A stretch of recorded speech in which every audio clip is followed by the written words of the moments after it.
comentar, dentro de esas acciones de mejora es que se programó esta capacitación al doctor Rafael Eduardo Herrera Elizalde. Él es anestesiólogo cardiovascular y él es director de CALS de Latinoamérica, que es el ACDS, el ALSO.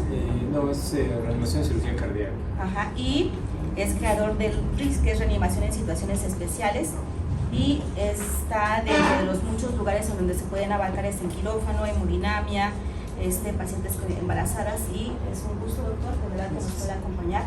Y sabemos que todos estamos dentro de un papel, hacemos cada quien lo que nos corresponde, el ginecólogo, el anestesiólogo, el doctor de terapia intensiva, pero es algo muy importante que nos enseñen, que nos digan cómo podemos aterrizar todas estas acciones durante un evento como el que se presentó con la paciente. Doctor, sea usted bienvenido.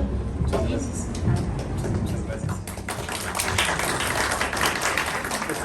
Vamos a poner ahí para que se pudiera ver mejor la presentación, que creo que aquí yo ya la... Sí, ahí está. Bueno, primero, buenos días a todos. Muchísimas gracias por la invitación. Muchísimas gracias por haberme tomado en consideración para participar en este proceso, que sé que es muy importante. Siempre el ideal está en lograr prevención de cualquier evento. Sin embargo, sabemos que cuando los eventos se presentan deben volverse una oportunidad para que no se vuelvan a presentar. Entonces también el abordaje desde la resolución y que no vuelva a presentarse también es muy valioso. Como les comentaba, yo agradezco muchísimo que me den la oportunidad de compartir con ustedes este mensaje, y como ahora generosamente me han presentado, pues tratamos de hablar un poco de lo que implica el paro cardíaco de situación especial. Todo aquel paro cardíaco que no entre en la definición de cómo hemos sido entrenados para BLS, ACLS, o que se han establecido las bases para ese entrenamiento. Ese paciente bajo el cual nos han entrenado hasta el día de hoy, seguro ustedes ya lo identificaron. Ese paciente tal vez en el ambiente extrahospitalario, o incluso intentándolo traspolar al intrahospitalario, pero pues que no está monitorizado, que tal vez no está en área crítica, que probablemente para iniciar esfuerzos de reanimación tengamos que pedir que el resto del equipo llegue, e incluso tener a la mano herramientas para poder resolver la arritmia o el problema que tengan en el paro. Bueno, pues es como nos han venido enseñando a reanimar, lo cual está excelente, ha salvado muchísimas vidas. Sin embargo, cuando esa misma enseñanza la traspolamos a un paciente, pues en un ambiente altamente monitorizado, vigilado, con recursos disponibles, una herramienta de monitoreo para diagnosticar o incluso para tratar algún trastorno del ritmo, y si además de eso le escalamos que se encuentra embarazada, pues esas recomendaciones que acabamos de hablar hace un momento no es que no funcionen, es que sean cortas. De hecho, es la base para que vamos a adaptar el tratamiento. Entonces, hablar de situaciones especiales es identificar cada una de esas situaciones especiales y prepararnos para ella. Eso significa que tendríamos que aprender a reanimar cada paciente de manera diferente, más o menos. Y digo más o menos porque no es como que vamos a comprimir o vamos a estimular o vamos a tener dinámicas de roles diferentes. Es muy probable que todo sea similar, solo que las peculiaridades de cada una de estas situaciones especiales nos obliga a conocer cada una de ellas. Por ende, la respuesta que les digo de más o menos es que si te dedicas a obstetricia tienes que saber reanimar a esos pacientes. Si haces paro cardíaco traumático o tienes traumatología o emergencias más bien, deberías saber sobre paro cardíaco traumático. Si te dedicas, por ejemplo, en nuestro caso, cirugía cardíaca, tienes que saber reanimar al postoperar de cirugía cardíaca. A todos los vas a comprimir, a todos los vas a desfibrilar, sin embargo, habrá peculiaridades que son necesario acotar. Entonces, todos los conocimientos que ustedes ya poseen, solo los vamos a reubicar al tipo de paciente que vamos a hablar el día de hoy. Y como se dan cuenta, le puse aquí que el paro cardíaco en la embarazada es un código azul durante el embarazo. No es solo una urgencia, es una encrucijada entre dos vidas. Y esto puede llegar a causar mucho conflicto al momento de reanimar, porque si no tenemos acuerdos como estos o charlas como estos, la mente de cada uno se va a ubicar en una prioridad diferente. Que si nos vamos a enfocar a salvar a la mamá, si nos vamos a enfocar a salvar al bebé, si nos vamos a enfocar a salvarlo a todos, y probablemente la meta o la respuesta correcta es hacerlo a todos. Pero como no hemos establecido dónde están las prioridades en tiempo, incluso en objetivos de reanimación, cada uno está en la suya, y entonces viene el equipo de anestesia queriendo hacer unas metas, el equipo quirúrgico no sabiendo si es que tiene que hacer algo, el equipo de neonatología pensando en cuándo van a rescatarlo para que puedan ellos dar tratamiento, y entonces esta carencia de acuerdos es lo que lleva a que terminemos con esfuerzos de reanimación desordenados, ¿vale? Entonces vamos a hablar sobre los principales cambios fisiológicos que afectan, o sea, los cambios fisiológicos de la embarazada y cómo es que estos afectan a un esfuerzo de reanimación. O sea, concreto como cámara embarazada y la RCP como esto necesita ser adaptado. Sí, claro, vamos a hablar de las causas más comunes del paro cardíaco en el contexto del embarazo. Y esto también en la intención de que, como mencionaba hace ratito, si yo me dedico a un área, sepa cuáles son las causas más frecuentes de paro en esa área. La mayoría sabemos que suelen ser relacionadas a hipoxia y hipovolemia en casi todos los contextos y más en el intrahospitalario.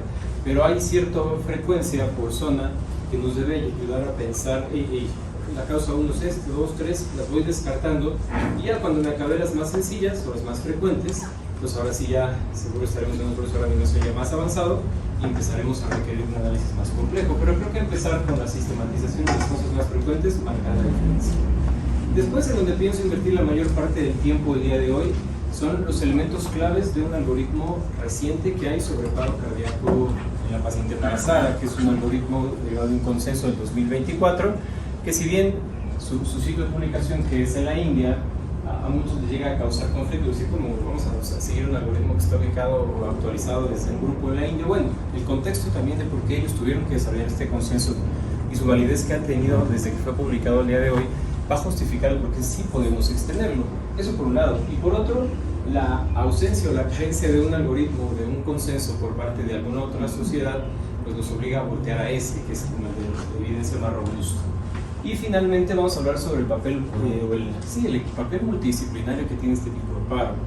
Estamos bien acostumbrados a que si comprimimos fuerte y rápido y con toda la concentración de energía posible, los pacientes salgan adelante, pero nos hemos desacostumbrado, nunca lo hemos contemplado, que al mismo tiempo que reanimamos, algunos pacientes requieren procedimientos específicos, como por ejemplo hacer un eco, como por ejemplo hacer una pericardiocentesis en paro, o hacer una toracotomía, o hacer una cesárea, o hacer una esternotomía, o hacer una esterectomía. Todos estos procedimientos que deben suceder en conjunto, estamos desacostumbrados y normalmente pensamos que comprimir fuerte y rápido, desfibrilar, uso juicioso de fármacos serán suficientes para sacarlo, pero no se darán cuenta el día de hoy que en este tipo de pacientes y muchas otras que les iré referenciando, hay que hacer procedimientos específicos para aumentar la posibilidad de éxito, ¿de acuerdo?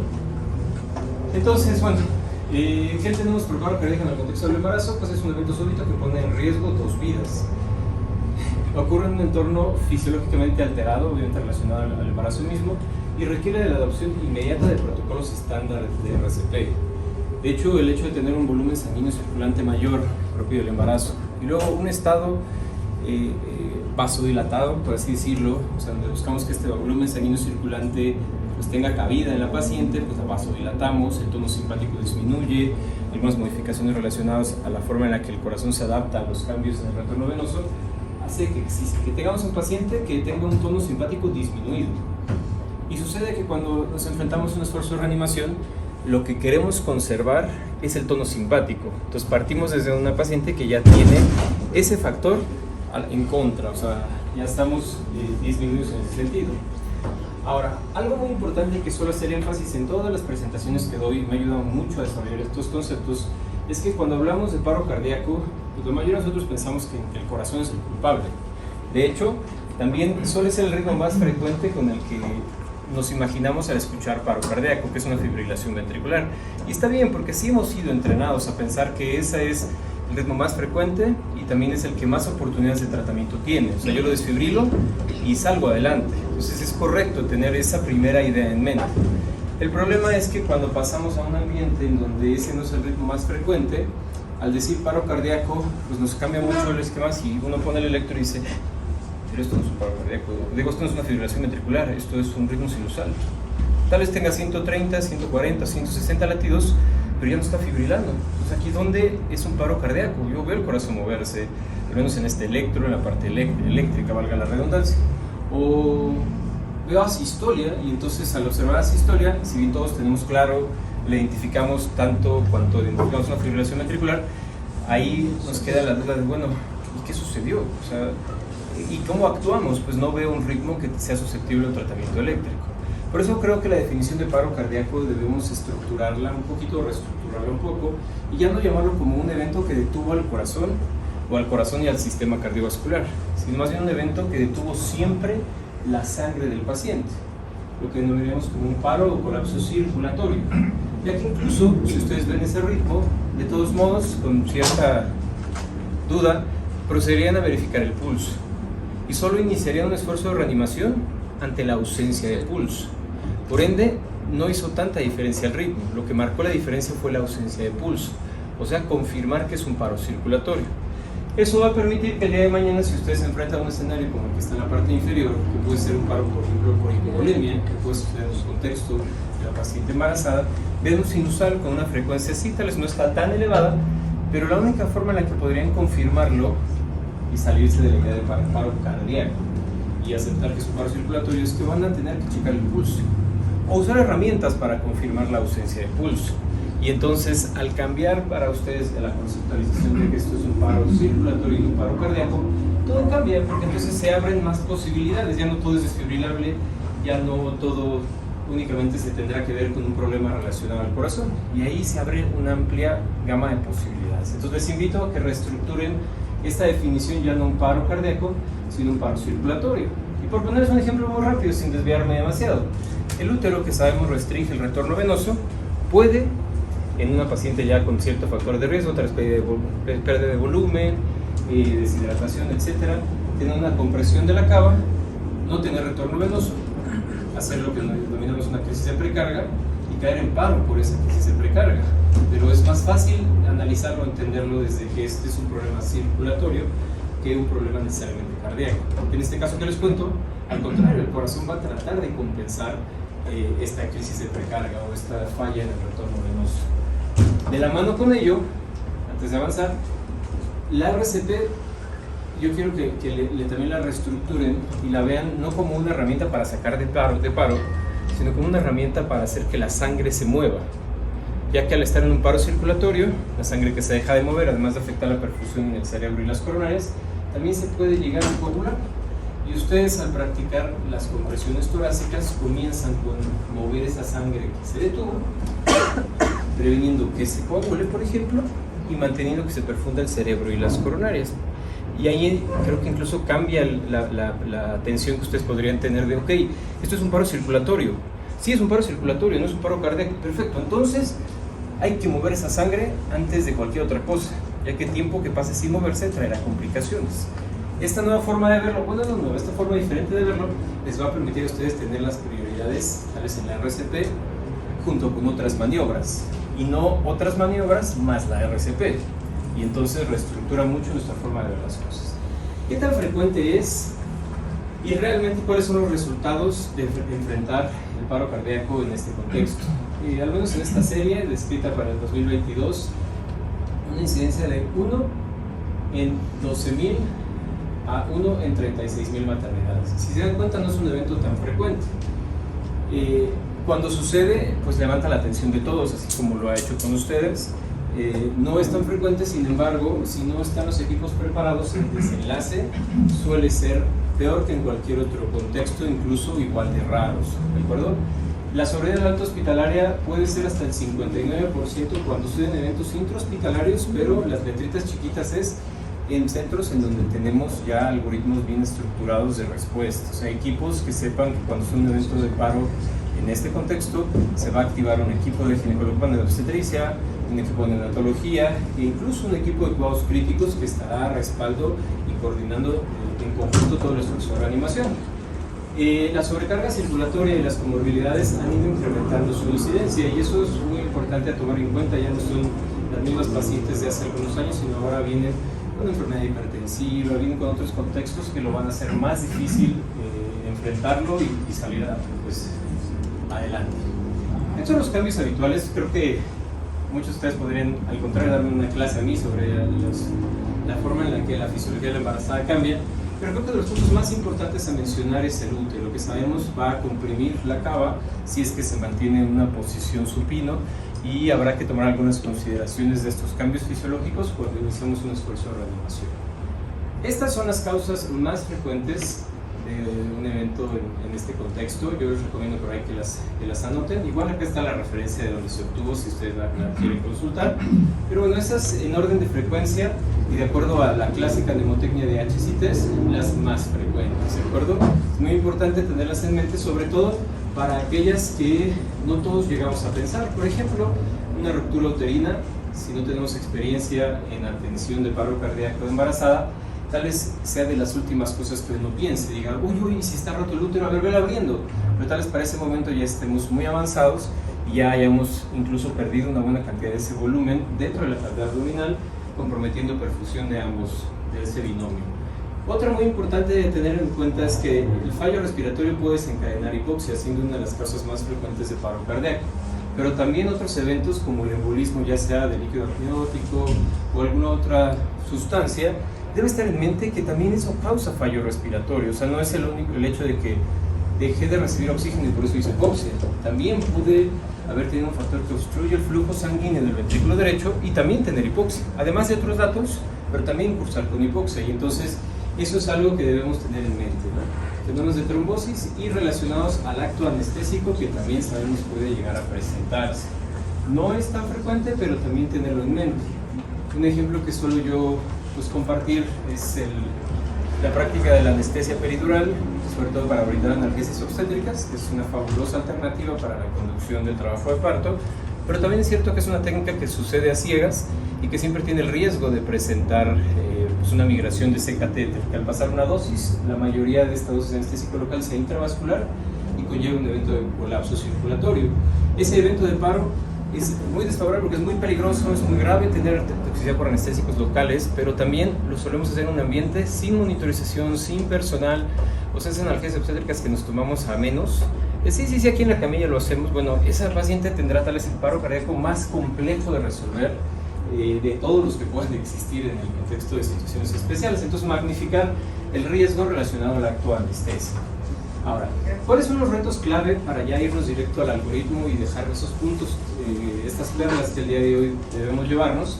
Bueno, los retos clave es esto, que requiere simultaneidad. Y eso nos cuesta mucho trabajo cuando se trata de reanimar. O sea, cuando nos dicen, bueno, vamos a comprimir y al mismo tiempo van a preparar el desfibrilador y lo van a precargar y lo van a tener listo, y en el momento que tú dejes de comprimir inmediatamente checas, desfibrilas y luego ya llega otra persona para relevarte. Esto que sería algo así como coreografía del RCP, que seguramente ustedes lo han practicado cuando aprenden una coreografía, o por ejemplo van a Zumba y ya se aprenden el paso y saben que cuando van en este momento pasan al otro lado, y de esa manera, como se preparan tal vez para unos 15 años, esa coreografía para la RCP es la clave del éxito. Pero si no dominan todavía eso, ahora yo les vengo a agregar una coreografía más, que es decidir cuándo hacer un esfuerzo uterino de reanimación, cuándo integrar un equipo quirúrgico, cuándo integrar un equipo de neonatología, al mismo tiempo que comprimir, desfibrilar, relevarse, manejo de la vía aérea. ¿Ven la magnitud del reto? Y la única forma en la que ese reto va a funcionar es si nos dividimos el trabajo. Es si el equipo de anestesiología sabe dónde están las prioridades suyas y las ejecuta, pero al mismo tiempo los demás equipos saben, ok, me tengo que preparar, me tengo que vestir. Yo no sé si lo vamos a hacer un esfuerzo uterino de reanimación, pero yo ya tengo que estar preparado. Yo no sé si vamos a lograr obtener ese producto con tiempo y en éxito, pero nos vamos a preparar. Pero imagínense al pobre, pongo el ejemplo porque suele ser quien tiene que liderar, el pobre anestesiólogo diciéndote, comprime bien, desfibrila, relévate, váyase preparando por favor para si hay que hacer una esterectomía, un esfuerzo uterino en el evento de paro, prepárese para acercar, y toda esa serie de indicaciones va a permitir que yo no pueda encontrar la causa, no la pueda resolver, es más, no puedo hacer ni la parte que a mí me corresponde. Entonces, el gran reto es que necesitamos hacerlo de manera simultánea. El segundo reto es que hay que decidir en minutos, y eso nos cuesta mucho trabajo. O sea, porque decir, vamos a hacer un esfuerzo uterino de reanimación, es una responsabilidad bien grande. Y que luego yo como anestesiólogo sea quien te tenga que proponer que es momento de considerarlo. Ojo, lo veremos más adelante, la cesárea perimortem es uno de los pasos de un esfuerzo uterino de reanimación, ¿de acuerdo? Los que yo les tenga que decir a ustedes que tienen que hacer una cesárea, pues estarán de acuerdo que yo con qué autoridad le voy a indicar a un especialista cómo y cuándo hacer su trabajo.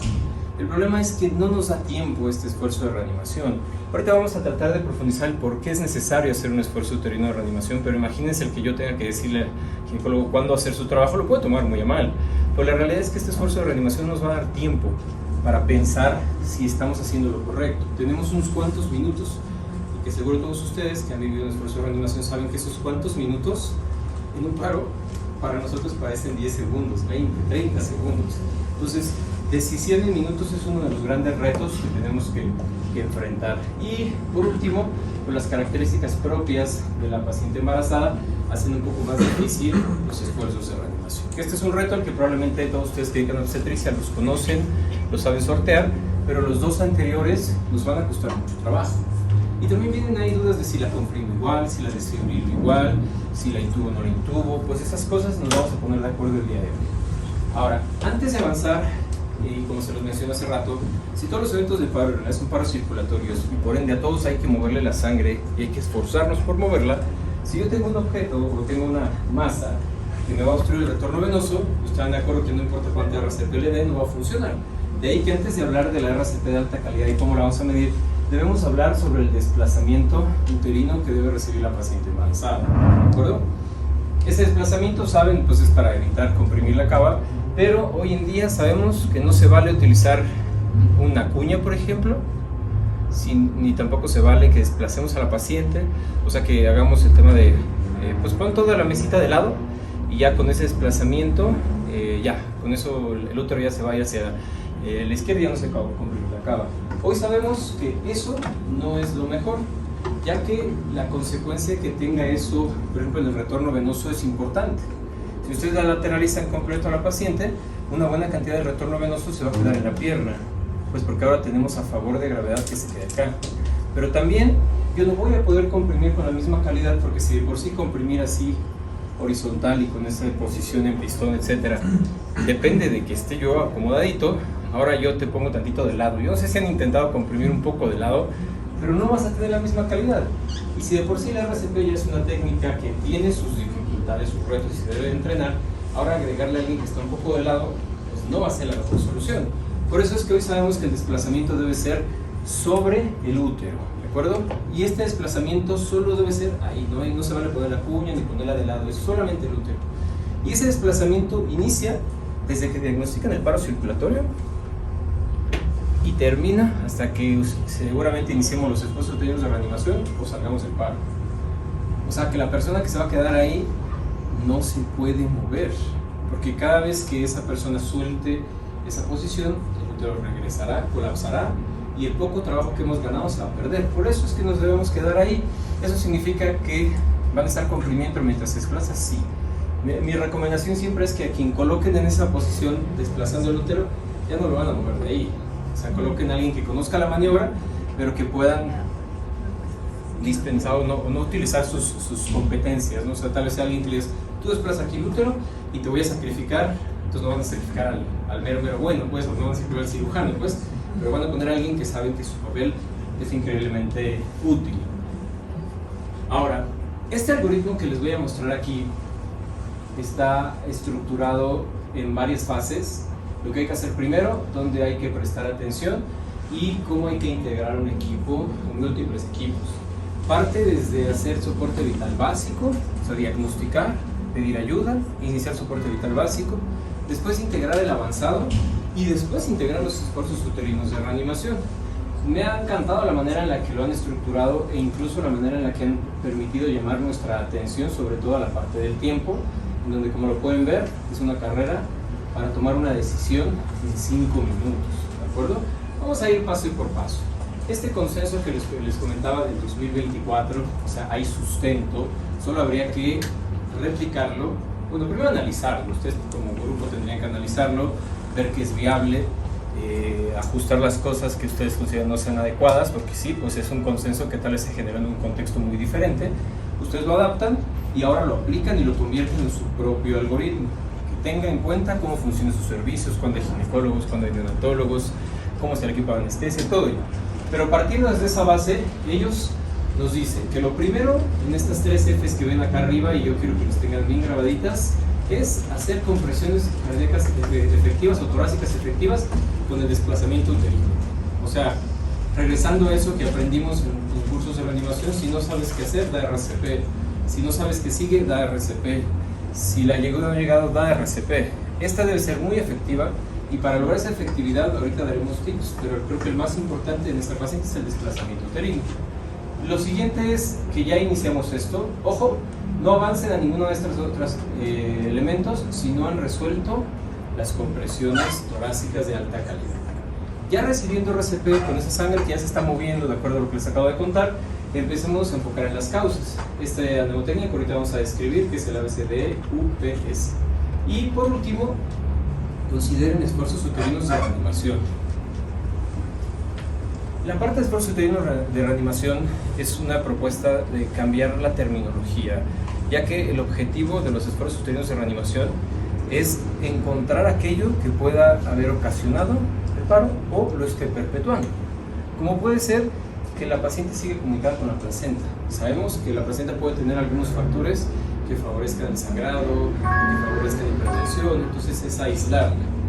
De la mano con ello también será tratar de salvar al bebé, pero si lo logramos salvar o lo logramos extraer, entregarlo al equipo de especialistas, ahora seguimos con otro reto, que es ruptura uterina, que la placenta no haya sido espontánea o naturalmente liberada o expulsada, o que existan lesiones vasculares. Entonces la idea de los esfuerzos uterinos de reanimación es que nos quede claro que no es solamente hacer una cesárea, sino es aislar a la mamá de los factores que pueden estar en el útero y alrededor. Por eso es que esto puede terminar en una histerectomía, claro. Por eso son esfuerzos uterinos de reanimación. Que tal vez esa histerectomía es lo que va a contener el sangrado que nos va a permitir recuperar a la paciente. Por eso es cambiar el enfoque, que esto solo se trata de una cesárea, ¿de acuerdo? Ahora, en el tema de las causas les dije que había una mnemotecnia a la que ustedes van a prestarle atención, que es el ABCDE UPS. Aquí están algunas de las causas, no necesariamente las más frecuentes, o sea, la A no es la más frecuente, pero sí es para que ustedes las conceptualicen. Reacción alérgica, sangrado, causas de origen cardíaco. Hoy en día sabemos que la paciente embarazada, si es que se complica, se va a complicar por cosas muy graves. Y el enfoque cardíaco, como cardiopatía isquémica, cardiopatía, incluso cardiopatía por estrés, se puede presentar en ella, y seguro si está en paro va a ser muy grave. O sea, si no es por hipovolemia, va a ser una causa muy grave y habrá que magnificarlo, que iba de la mano con la de embolismo. La de fármacos, drogas, más allá de referirnos a sustancias exógenas que hayan sido administradas por parte de la paciente, hace referencia también a aquellas que nosotros vamos a utilizar, como un anestésico, etc. Y en la parte de UPS, pues son las uterinas, pulmonares y sepsis. Estas son aquellas que deben tener en mente y que su análisis debe suscitarse cuando ya están bajo una RCP de alta calidad, ¿de acuerdo? No intenten hacer un análisis así antes de garantizar la RCP de alta calidad, porque si no el desenlace será un paciente que salió de paro con déficit neurológico o en estado vegetativo, que ya no significa un éxito para nada. Entonces enfóquense en la RCP de alta calidad y después haremos este análisis de causas. Esto a mí me parece excelente de esta propuesta de ellos, y es una de las cosas que yo quiero dejarles, y es establecer un carrito de paro propio para la paciente embarazada. Cosas, por ejemplo, que sabemos que una paciente embarazada puede convulsionar asociada a la enfermedad hipertensiva del embarazo, ¿no? Y ustedes seguro le van a colocar esquemas con magnesio para prevenirlo. Pero si hay un error en la dosificación de magnesio, también puede ser paro por hipermagnesemia. Y bueno, ¿y cómo lo tratamos? Bueno, hay que pasar calcio, que lo antagonice. Pero muchos de nuestros carritos, si bien sí tienen calcio, tal vez no tengan conceptualizado que esa es una herramienta para antagonizar una de las causas específicas. Cualquier otro paciente está expuesto a este riesgo, no, solo la paciente embarazada, porque es una de las que les colocamos estas cantidades de magnesio. Por ende, nuestro carrito de paro debe estar pensado en específicamente eso. Otro, no sé si ustedes lo tengan, por ejemplo, Intralipid, como un antídoto para la toxicidad por anestésicos locales. Es rarísimo, sí, sin lugar a dudas, pero es un evento de paro que si no reciben el antídoto, probablemente no tenga resolución en 60, 90, 120 minutos. Imaginen 60 minutos de RCP. Entonces tal vez tener un Intralipid en nuestro carrito de paro podría marcar la diferencia. Como les dije, casi nunca sucede, pero el día que sucede, nos arrepentimos de que nunca lo tuvimos contemplado. Este carrito de paro podría, con este checklist de carrito de paro, podría marcar. Una vez que ustedes hayan hecho este proceso diagnóstico y hayan activado la ayuda, pues el soporte vital básico deberá de estar enfocado primero a dar RCP de alta calidad. Y aquí pues no hay falla. Compriman como han sido entrenados, no necesitan cambiar nada. Las características físicas del género masculino y del femenino no tienen por qué cambiar la forma en la que comprimimos, ¿de acuerdo? Ustedes ubican las manos donde suelen hacerlo y compriman como suelen hacerlo. Que eso no les genere ninguna duda Lo único específico a tomar en cuenta es el desplazamiento uterino, que tiene que ser desde que inicia el evento de paro hasta que decidimos que hay que parar o iniciar esfuerzos uterinos de reanimación. Pueden utilizar una técnica 30x2, claro, aunque como lo veremos más adelante, probablemente el manejo de la vía aérea aquí sea mucho más prioritario a la intubación que cualquier otro paciente. Aquí viene el desplazamiento uterino. Yo les recomiendo, como trabajo de institución o trabajo interno y como oportunidad de mejoría tal vez para este evento, que puedan hacer una, pues más que la traducción, una adaptación a un algoritmo así de su centro, en donde venga soporte vital básico. Ya iniciaron compresiones, ok, desplazamiento uterino, ¿ya lo empezaron? No, sí, ya lo pusimos, perfecto. Y por acá viene la parte de la vía aérea. Yo era de esas personas que en tema de reanimación me gustaba que enfocaran demasiado de su atención en hablar sobre intubar a los pacientes. Obvio, a los anestesiólogos pues, nos gusta la idea de rápido lo intubamos porque somos bastante hábiles. Sin embargo, la evidencia dice que mientras podamos conservar una ventilación y no tengamos maniobras que puedan retrasar la calidad del RCP, venga, nos quedamos con un no invasivo, 30x2 y listo. Sin embargo, por las características de la paciente embarazada, por sus cambios en su fisionomía y por la necesidad eventual de un esfuerzo uterino en reanimación, vamos a buscar darle prioridad a la intubación. ¿Quién la va a hacer? Es la persona experta. Ahí sí no vamos a exponerle el riesgo. Esto ha demostrado que la supervivencia después de todas estas maniobras es mucho mayor a que solo quedarnos en el 30x2 que en otro paciente podría funcionar. En esta paciente hay que intubar. Sobre todo pensando, repito, en que vamos a terminar operándola y lo mejor sería tenerla intubada si es que vamos a ir a un esfuerzo.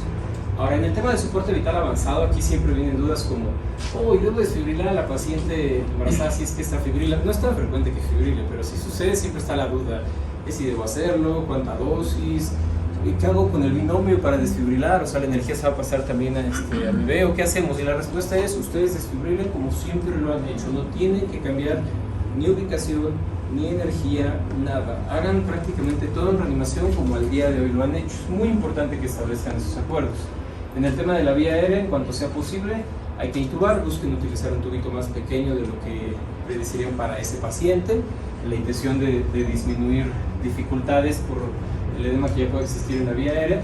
Y algo muy importante que pues, sería todo un tema de plática y de discusión es que cuando den RCP, comprimir fuerte y rápido es una de las piezas, pero ahora tenemos que hacerlo objetivo. Hay monitores que te guían las compresiones, la profundidad y todo eso, pero nosotros podemos tener retroalimentación denominada fisiológica, como por ejemplo el CO2 expirado. Si ustedes ya la intubaron y la ponen en el ventilador, el CO2 expirado les puede decir cómo va el esfuerzo de reanimación. Ahora, si quieren todavía ir más allá y tienen la forma, colocarle una línea arterial en paro también podría funcionar, y esto es escalarlo durante el paso del tiempo.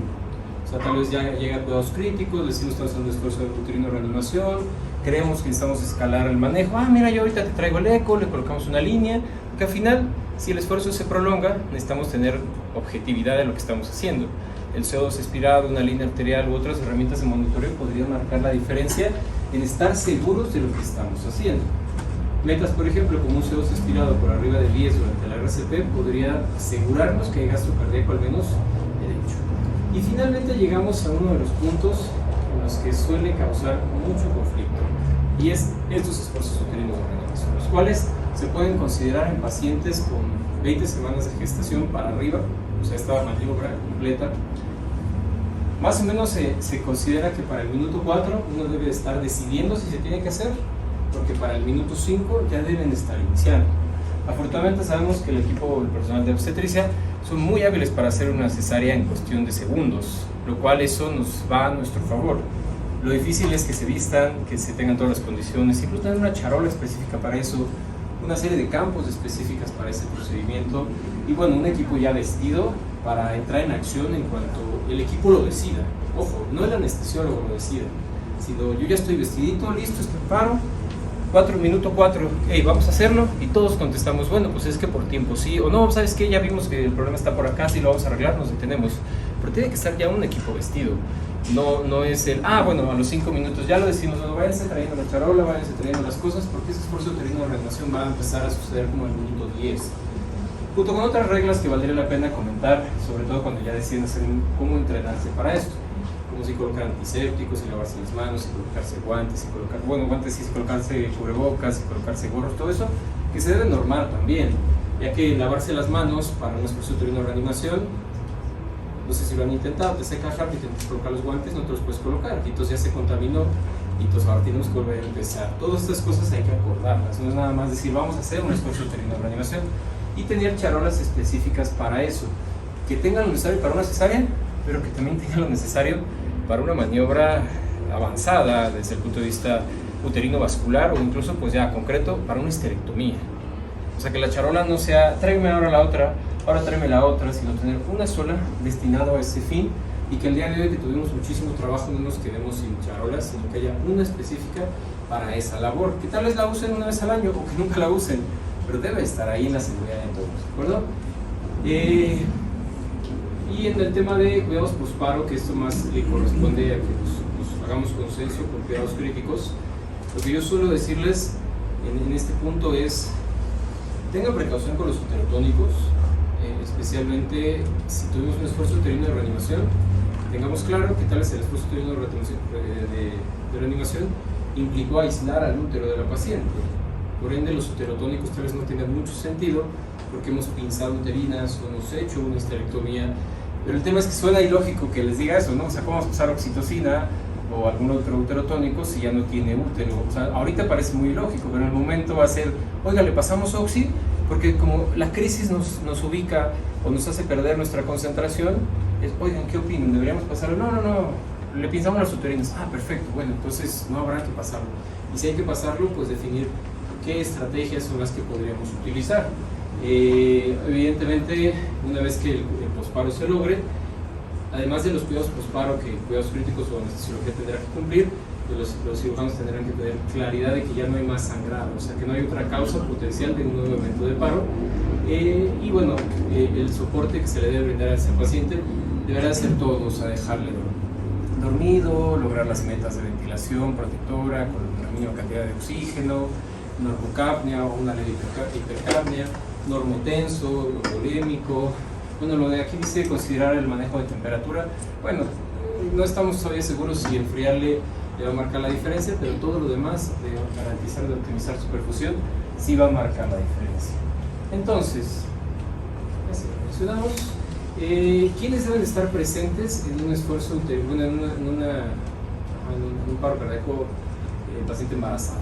Anestesiólogo, probablemente de manera inicial como líder del esfuerzo de reanimación, obstetra que decide y ejecuta un esfuerzo uterino de reanimación, neonatología disponible o lo más cercano a ello, y enfermería que esté encargado de equipo, bueno, de la parte de instrumental circular y apoyar al anestesiólogo. O sea, debemos dividir el equipo de apoyo no sé cómo lo iremos clasificando, para apoyar tanto circular como a los cirujanos como al anestesiólogo, no dejarlo solo aun cuando tenga residente, porque es muy probable que la carga de trabajo y de toma de decisiones que tenga es muy alta.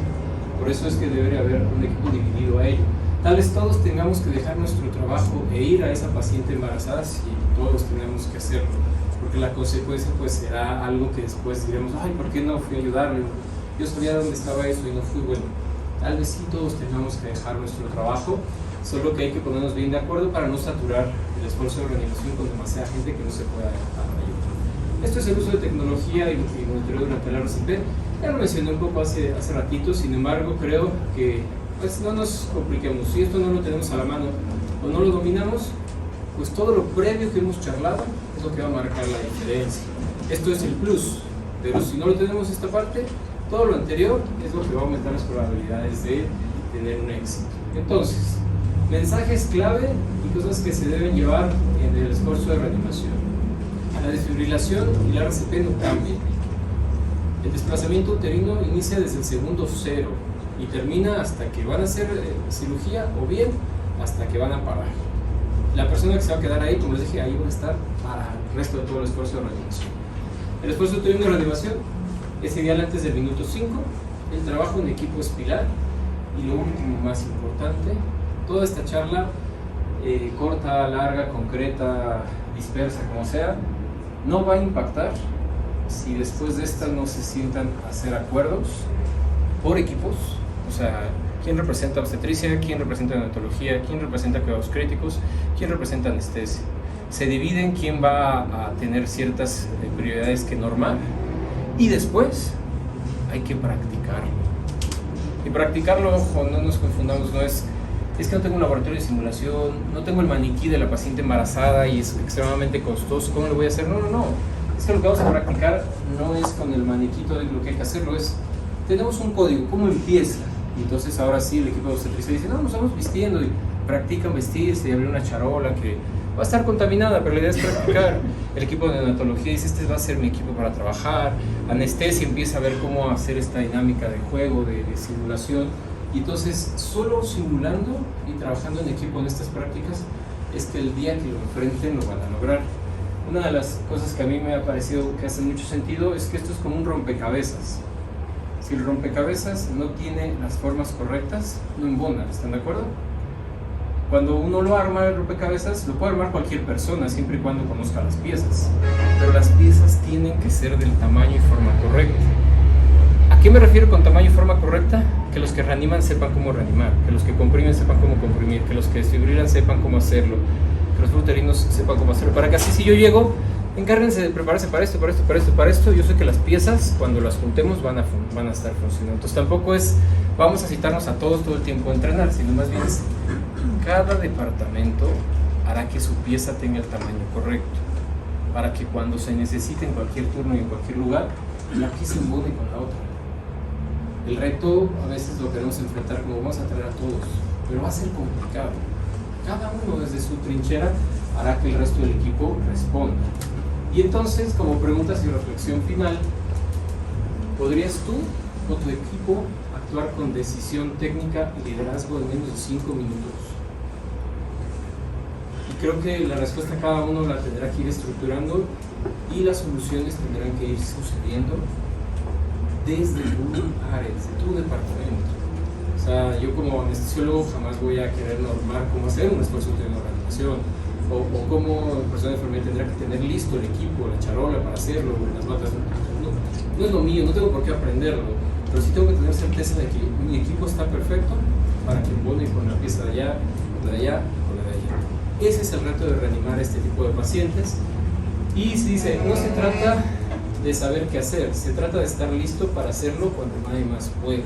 O sea, como les digo, no se trata de que yo sepa todas las piezas, que ahora sí, si vea que no pueden, yo me viste y yo haga el esfuerzo de la reanimación. No se trata de eso, se trata de que cada uno ubique cómo hay que activar al otro, que el otro esté preparado. La charla va a abrirles así ustedes la percepción de lo que hay que hacer, pero ahora cada uno deberán de sentarse a establecer qué es lo que van a hacer. Y listo, eso sería todo. No sé si quieran que ahora tengamos algunas charlas, algunas preguntas o algo. Gracias.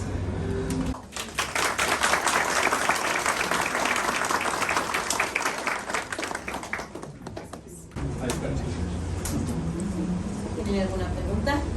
Yo sé que sí hay muchas. Justamente el organizar, el hacer todo lo que el doctor comenta es algo que es muy difícil porque nos tenemos que organizar y yo creo que el mejor momento que tenemos que empezar a ver qué es lo que se tiene que hacer, pues es de aquí para adelante. Porque a veces cuando existe el evento todo el mundo nos atropellamos, empujamos, quitamos, necesitamos un administrativo, necesitamos que alguien nos organice. Entonces, ¿hay alguna pregunta para el doctor? ¿En qué momento del inicio de la reanimación el ginecólogo tiene que decidir hacer una cesárea para usted el parto? Claro. La recomendación es que si para el minuto 4, sin importar la causa, no va a salir del paro, o sea, el segundo ciclo, en ese momento nos tenemos que preguntar todos. No usted como ginecólogo, que usted lo decida, ni el anestesiólogo, ¿creen que sea momento de considerar un esfuerzo uterino de reanimación? Bueno, sí, y listo. Ahí no tenemos que establecer ese minuto para preparar todo y comenzar en el minuto 5. No hay un criterio, ¿no? De hecho lo que se ha recomendado a día de hoy no es, bueno, y si consideras que esto es una embolia de líquido amniótico, no hagas cesárea, no. O sea, la respuesta es, para el minuto 4 no hemos salido, nos preparamos para el quinto, porque ahí también busca aumentar las probabilidades de que el bebé pueda salir adelante. porque sí sale. O sea, tal vez nuestra prioridad siempre está en la mamá, y todos lo sabemos, pero pues tampoco es como que lo vamos a desahuciar y decir, bueno, no lo vamos a intentar. Y cuando no se hace esta cesárea perimortem dentro de los esfuerzos uterinos, la probabilidad de que este bebé pueda sobrevivir baja muchísimo. De hecho, sube hasta el 90% si la hacemos en tiempo y forma la sobrevivir de ese bebé en el esfuerzo uterino de reanimación. Entonces, ¿cuándo? A los 4 minutos. No hay un evento detonante, no hay una serie de criterios, es a los 4 minutos. Obvio, ustedes también tendrán que definir como centro que eso está de acuerdo. O sea, que todos nos hagamos corresponsables de esa decisión, que es para eso hay que estar de acuerdo, si sentamos aquí en los cortes. Sí, incluso ese esfuerzo uterino de reanimación puede ser en un feto óbito. O sea, la respuesta es para intentar reanimar a la madre, ¿no? Sí, es que ese es el... Cuesta a veces un poco de trabajo de mi lado, tratar de transmitir el mensaje. A mí me costó trabajo entenderlo. Por eso no se debe llamar cesárea perimortem, porque al decir cesárea perimortem yo pienso que voy a rescatar al bebé. Sí, el primer paso es hacer una cesárea, porque por definición hacemos una cesárea, pero el cambio del nombre a esfuerzo uterino de reanimación es que yo aísle a la madre de algún factor que puede estar en el útero o cercano a ella. Entonces tal vez un producto que esté ocasionando la liberación de ciertas sustancias, de ciertas moléculas que favorezcan un estado vasodilatado, que me afecte el retorno venoso. O sea, puede haber una explicación fisiopatológica, de ahí el cambio o el enfoque a aísla a la mamá de ese útero. Ya si lo puede recuperar o no el útero es otra historia, pero es que la meta nunca es rescatar al bebé, no es en mal sentido, sino es aislar a la mamá. Ahora, si nos tardamos y el bebé está vivo, pues menos lo va a sacar. Como les digo, o sea, la cifra es impresionante. Cuando les hacen esfuerzos uterinos de reanimación en menos de 5 minutos, la sobrevivibilidad es de hasta el 90%. Creo que esa cifra, al escucharla, les debe hacer cambiar el panorama, porque es que sí podemos sacarlo adelante, claro que sí. Pero también depende de que en los primeros 5 minutos hayan dado buena RCP, a perfundir a todos los tejidos. Entonces es volver a lo básico, de iniciemos con una RCP de buena calidad y alrededor el equipo trabaje en todo lo demás. Entonces puede ser que eso ayude a cambiar un poco la definición. ¿Alguien más? ¿Alguna otra pregunta? Para el caso en el que se decida hacer la cesárea, nosotros como anestesiólogos no se administra ningún agente endovenoso, así se hace la cesárea. Así como analgésicos, anestésicos y eso. Inductor. Claro, no es necesario. El paciente, al estar en un evento de paro circulatorio, aun cuando esté recibiendo RCP, que es un poquito flujo, por ejemplo, el tono muscular ya está perdido, o sea, no va a haber problemas intraocular. El estado de conciencia probablemente no esté presente, la percepción dolorosa tampoco, entonces no es necesario que coloquemos, y al contrario, es muy probable que si colocamos anestésicos, casi todos ellos son simpaticolíticos. Entonces, aquello que ya de por sí estaba abolido, con los anestésicos o sea, es como sabotearme un poquito. Entonces, sí, lo recomendable es justo así como está, así es como hacemos el procedimiento, ¿de acuerdo? Ya después haremos contención de daños, todo ello, pero bueno, hay que recuperar la circulación espontánea. Entonces, nada, ya no fue nada. Vale. ¿Alguien más? Doctor, yo sí tengo otra pregunta. Lógicamente eso, como usted lo comenta, es capacitación. Y que tomemos acuerdos, capacitación, que hagamos simulacros. ¿Cuánto cuesta una capacitación?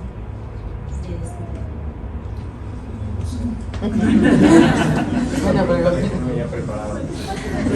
Será cuestión tal vez de establecerlo y sería bonito poder desarrollarla.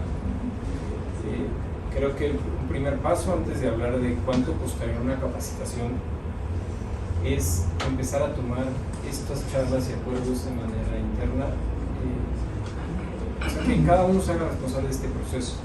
Porque sí, o sea, al final una capacitación, pues tal vez a mí me haga sonreír y bueno, pues vamos a tener un curso, etcétera, pero es que creo que también es poner la responsabilidad de este problema por fuera. Entonces establezcamos estas líneas, o sea, cosas tan sencillas. Yo creo que todos ustedes lo han llegado a reflexionar después de este evento. Es que ¿dónde está la herramienta que a mí me da el sustento de que este es el siguiente paso? Porque tal vez yo lo sé, pero no me quiero meter en problemas. Entonces, creo que por ahí empieza. O sea, yo puedo decirles esta charla, todos estos elementos, hacer una capacitación, llegar el día de mañana y que ustedes no tengan un acuerdo. Y tal vez un algoritmo así creado por ustedes, muy sencillo. Si pasa esto, hay que hacer esto. Entonces, ya el día de mañana, por ejemplo, se van a decir, sí, hay que hacerlo. Ya lo acordamos y además el algoritmo dice que eso sigue. Y entonces, todos ya tendríamos el respaldo. Evidentemente, ya teniendo estos lineamientos, pues ahora sí, ya si quieren, nos juntamos y hacemos algún entrenamiento aquí mismo, podría ser, y ahora sí ya me haría mucho más sentido, porque si no en ese entrenamiento lo que van a preguntar es, bueno, pero ¿y si lo hago me van a correr? Vamos a tener, vamos a establecer lineamientos, porque son dudas que seguro que muchas personas tienen aquí, ¿no? Y no lo hicieron tal vez porque pues pensaron en muchas cosas. Entonces, bueno, qué bueno que estamos aquí, hagamos esos lineamientos, distribuyamos esas cargas, todos los servicios tienen que distribuir esas cargas, o sea que el anestesiólogo no lo satanice porque quería hacer algo que los demás no están de acuerdo. Vamos de acuerdo, hagamos un algoritmo así, eso a mí me parece excelente, que hagan el propio, le pongan un diagrama, tiene que ser muy sencillo, no tienen que poner así bonitos como los hacen publicados, ya luego lo publican y lo hacen bonito, y entonces que sepan la certeza y que venga con acuerdos firmados. Todos los esfuerzos de reanimación, todos los programas de reanimación que yo coordino, como por ejemplo CALS, que es de cirugía cardíaca, que implica hacer una estenotomía, mientras no haya acuerdos escritos, la gente no hace la estenotomía. Y lo entiendes, pues es que ¿quién te autorizó para hacerlo? Un programa internacional que vino aquí, bueno, y a mí eso cómo me evita la cárcel. Bueno, la forma en la que me lo evita es sin acuerdos. Entonces empiecen con eso para que también ustedes que ya saben el camino, solo respáldenlo con acuerdos internos. Afortunadamente la ley no regula nada de eso al día de hoy, no lo ha regulado, o sea, lo podemos hacer, no pasa nada, pero evidentemente no hay problemas. Pues ya bien pactadito, se abre la oportunidad de entrenamientos lindos. Yo sé que esto toma tiempo, pero incluso se puede volver un parteaguas para definir una conducta aquí y en muchos otros lugares del país donde son muy ambiciosos, ¿no? De manera regional. Pues creo que por ahí podemos empezar, pero sí, pues a mí me encantaría. Yo creo que hasta con la experiencia que tiene Gerardo sobre enseñar reanimación y toda esta parte de ciencia de reanimación, podríamos unir bonitos esfuerzos para crear un programa lindo, pues, los días de entrenamiento. Pero creo que eso me parece que debería estar detrás, sustentando la propuesta educativa. Gracias. ¿Alguna otra pregunta más que le quieran hacer al doctor? Porque el trabajo que tenemos es largo. ¿No? ¿Nadie más?